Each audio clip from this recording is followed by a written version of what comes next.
اور ایک completely world class environment کی فیسلٹی ان کے لیے ڈیزائن کر کے دی، ان کے لیے اسسٹ کر کے دی. سب سے بڑا جو ہمیں یہاں پہ خوش کرنے والا اسپیکٹ ہے وہ یہ ہے کہ ہم نے بہت زیادہ اس بات کی فکر کی ہے کہ جو بھی پورٹ گرینڈ آئے، چاہے وہ کسی بھی اسٹارٹ آف سوسائٹی سے بلانگ کرتا ہو، وہ اتنا ہی خوش ہو اور اتنا ہی کمفرٹیبل ہو جتنا ایک اور اسٹراٹا والا ہے. فار ایگزامپل،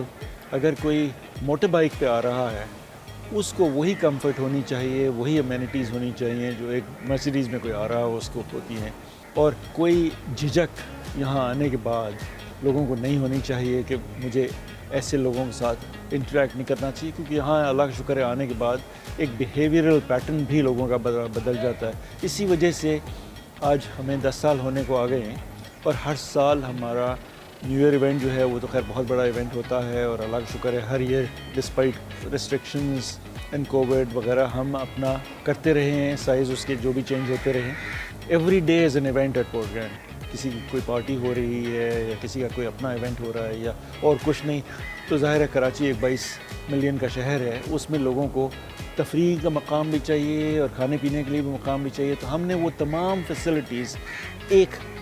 ڈیسٹینیشن میں انکوپریٹ کر دی ہیں، جس میں آپ کو بچوں کے لیے بھی بہت کچھ اویلیبل ہے، بڑوں کے لیے، فیملیز کے لیے بوٹنگ بھی اویلیبل ہے، کھانے کی فیسلٹیز بھی ہر قسم کی اویلیبل ہیں ڈفرینٹ پرائس پوائنٹس کے حساب سے. اگر کوئی کسی کا کم بجٹ ہے اس کو کم بجٹ والی بھی چیزیں اویلیبل ہیں، زیادہ بجٹ ہے اس کی بھی اویلیبل ہیں. پلس ہمارے ویکلی ایونٹس بھی بہت فیمس ہیں، اور میوزیکل ایونٹس بھی ہوتے ہیں، اس کے علاوہ بھی ایونٹس ہوتے ہیں جو اس وقت میں سمجھتا ہوں کہ ملک میں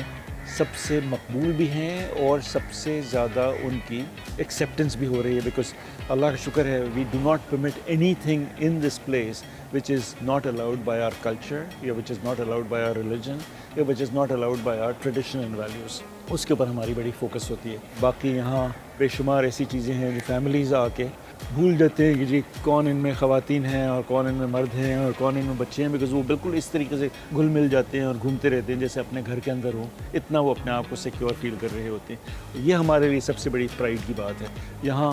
گھومیں گے تو کوئی ایسی چیز نہیں ہے جو امپلس کے بیسس پہ آپ کہیں کہ میں ابھی باہر نکلا ہوں، مزہ آتا ہے کہ یہاں فلاں چیز بھی ہوتی. This is not a shopping mall but this is a fun and food destination, جہاں فیملی اگر آئے یا انڈیویجول آئے تو اس کو کوئی کسی نہ کسی قسم کا تماشا بھی نظر آ رہا ہوگا، کوئی پھل والا بھی نظر آ رہا ہوگا، کوئی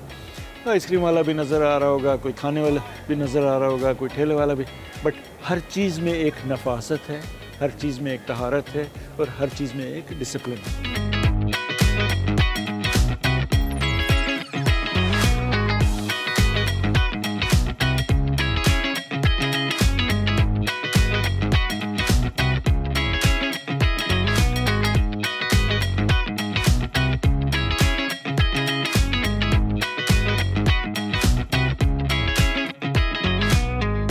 چاہے کراچی والے ہوں یا even if it is international tourist